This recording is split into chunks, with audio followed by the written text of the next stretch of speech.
আমাদের বহুল পরিচিত মনু মিয়া ভাই। হ্যাঁ, ভাই কেমন আছেন? আছি ভাই ভালো। এই যে বাদাম কাস্টমার কই? কাস্টমার আছে কাস্টমার আছে? ইনশাল্লাহ। না আমাদের দেখে সরে গেছে এরকম কিছু? না না, কেটে চলে যাবো আমরা, গোটা কোনো ভয় পাইবো নাকি? ও, এই যে একজন কাস্টমার। হ্যাঁ, এই কেমন বিক্রি হয় প্রতিদিন? প্রতিদিন না, প্রতি মঙ্গলবার আর শুক্রবার। হ্যাঁ।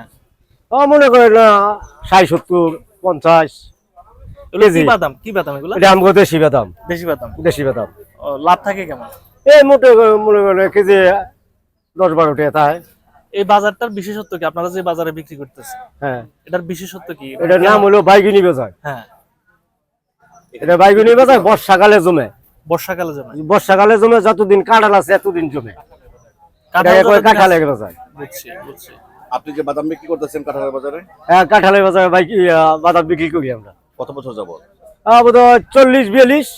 40 থেকে 42 বছর যাবত 42 বছর একই ব্যবসা করতেছেন? একই ব্যবসা আমার। দেখেন ওনার দোকানে একজন ভাই কয় কেজি নিছেন? আধা কেজি। আধা কেজি কত নিছে? 90 টাকা। 90 টাকা। এই যে 90 টাকা, তার মানে 1 কেজি হচ্ছে 180 টাকা। হ্যাঁ, 180 টাকা। 180 টাকায় কেজি। মনোভাইয়ের দোকানে যারা গাজীপুরের এই যে কাপাসিয়ার বাগুনি বাজারে আসবেন, তারা ইনশাল্লাহ চলে আসবেন, ডিসকাউন্ট পেয়ে যাবেন।